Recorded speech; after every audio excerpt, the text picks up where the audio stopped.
We're now looking at the Trumpet Concerto again, and we're looking at now the rehearsal techniques that we used to bring it up to the standard for performance. Now it sat quite well, as we've already identified in the arranging video.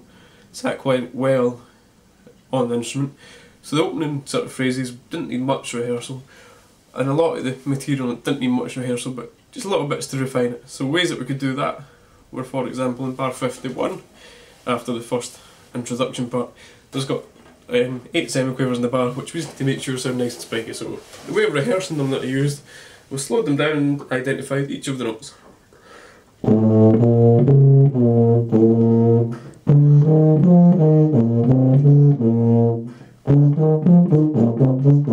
And then just sped that up.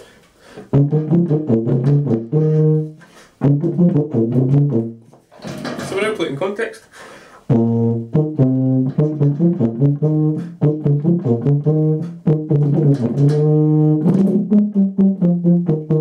And the next one's a little bit different. We've got slur on the first note. And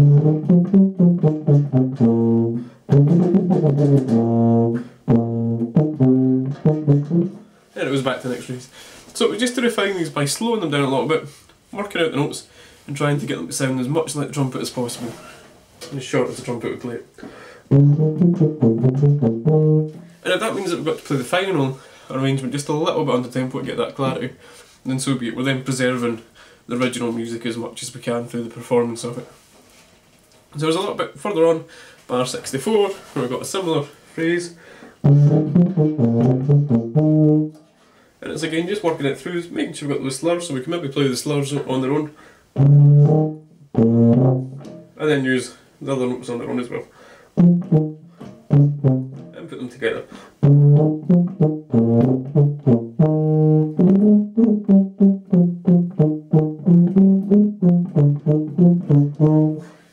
So I spent some time doing things like that, bringing it up to tempo, and then that was what would give us the full sort of up to tempo version of it. So at this speed just now.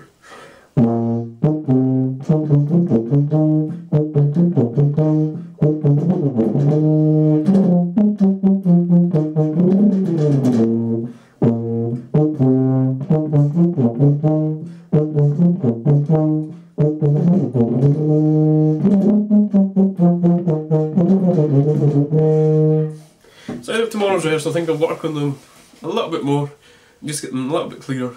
Another key difference is some of the bars have got dotted crotchets in them, and some of the bars have got crotchets with a quaver rest and another quaver. So for example, the first 2 bars go, and that bar's got a crotchet and then a quaver rest and then a quaver. And the same with this bar. So it's making a difference there and making sure we're playing the rest. Now the next section at 80, it was just identifying the notes again.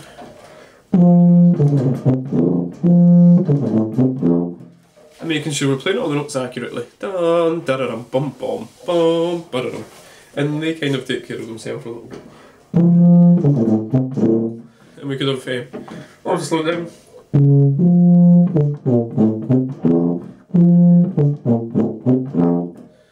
Now the next phrase was a little bit more challenging because of how it was written.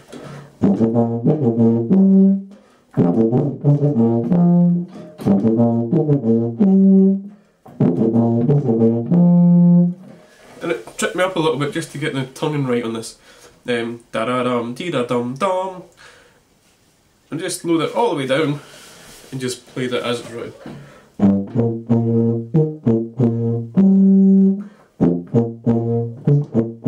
And then up to tempo.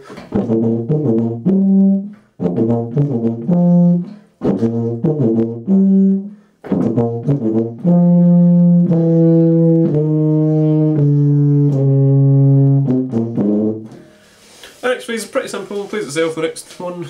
And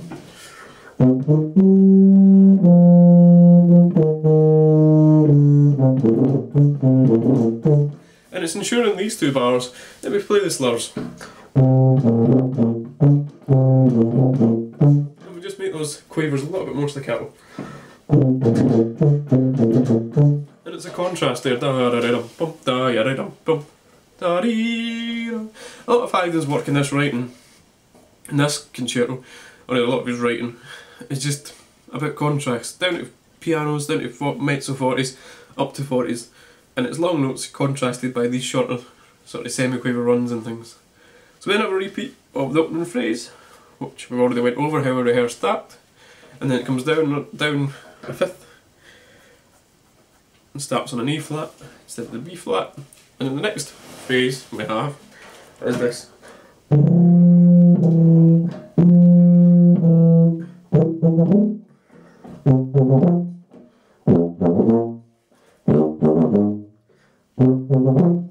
And it's these little fanfares, dum da da dum, dum da da dum, dum da da dum, and it's just ensuring they're all nice and short and nice and well balanced.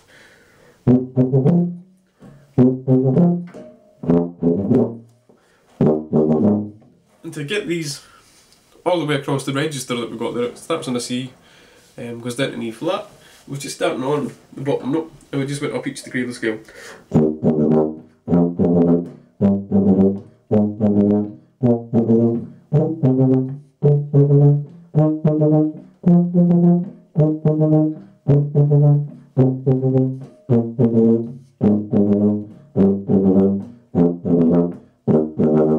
And we just do little things like that as we're warming up on a daily basis, making sure we're always working the tongue, working the articulation that we need to use in excerpts like this. So then I've returned to the main theme, and then at bar 200 we've got a little variation on one of the phrases we had earlier on.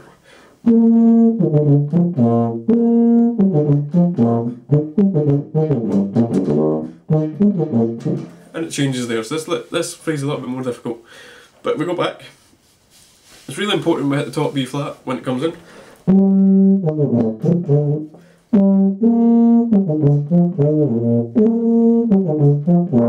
And that's all just working on arpeggios. And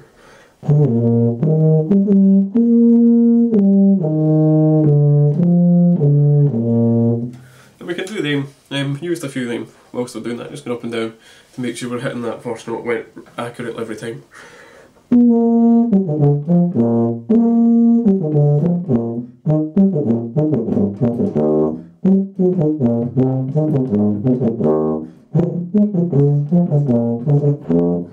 So this phrase, the second half of this sort of little part, again it's just arpeggios.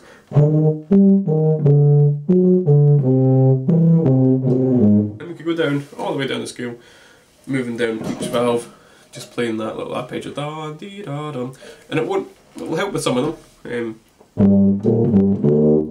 That one's the C major one. So we could have rehearsed it that back, but Adam was just slowed it down and got all the notes accurately.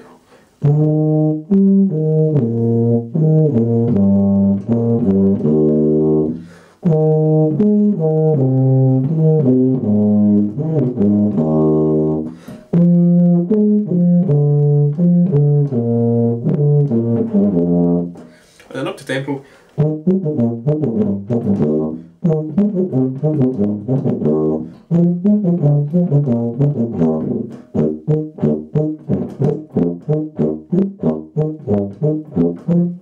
And the important part of this next phrase, so once we've established that first one, is these notes that move. So we've always got E flat, E flat, E flat, E flat, G, E flat.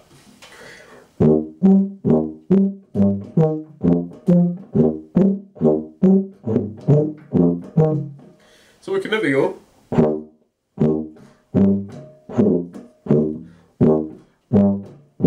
And it's identifying that that's the melody, it's moving.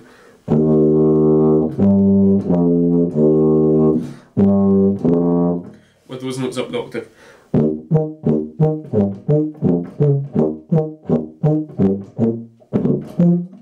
So those notes just dig out, and the upper ones just sit there balancing bum beam bum beam bum beam bum beam, and it's just kind of showing off your lip flexibilities. All this is about showpiece, and that's what that does there, is just shows off that the player can jump those octaves bum bum bum bum beam beam, and another intervals that come in. Next bars, we haven't much to worry about again. And then we've got.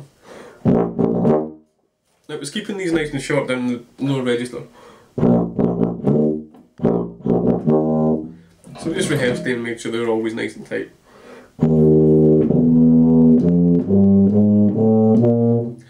That phrase, not much to worry about again, it's all crotch, it's moving nice and easily. And then we're back to a little return of the intro, and then we've got these trills that follow after that.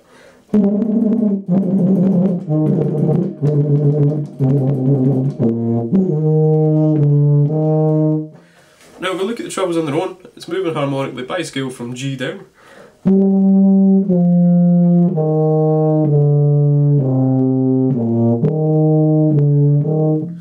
And what I was doing was just delaying starting the trill a little bit, and that just gives us that melodic sense. So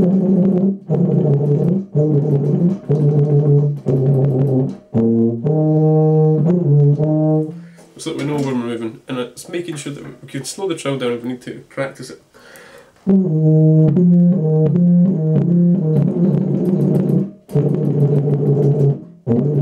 that was something that I done, was just walk down each one nice and slowly to try and get that accuracy.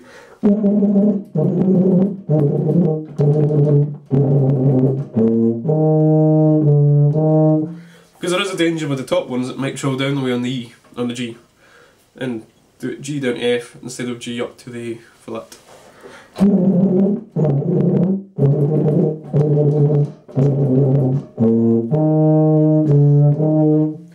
And then a little turn on the end just to exit the next phrase. So the ending, again, had to keep this bit nice and tight. I was just putting a lot of air through there, slowing it down.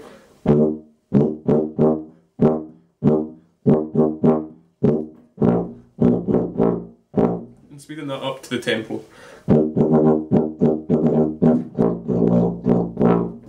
And we have the main tune comes back.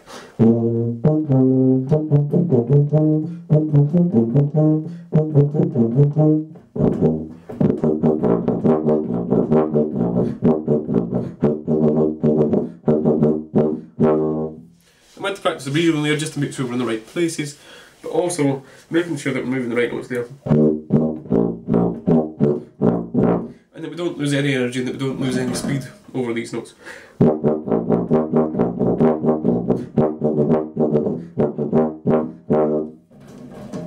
So that was just some of the rehearsal techniques that didn't require an awful lot for the Haydn Concerto. A lot of it sits well on the instrument. But that's how we worked it up to the performable standard that we're going to hear on Wednesday.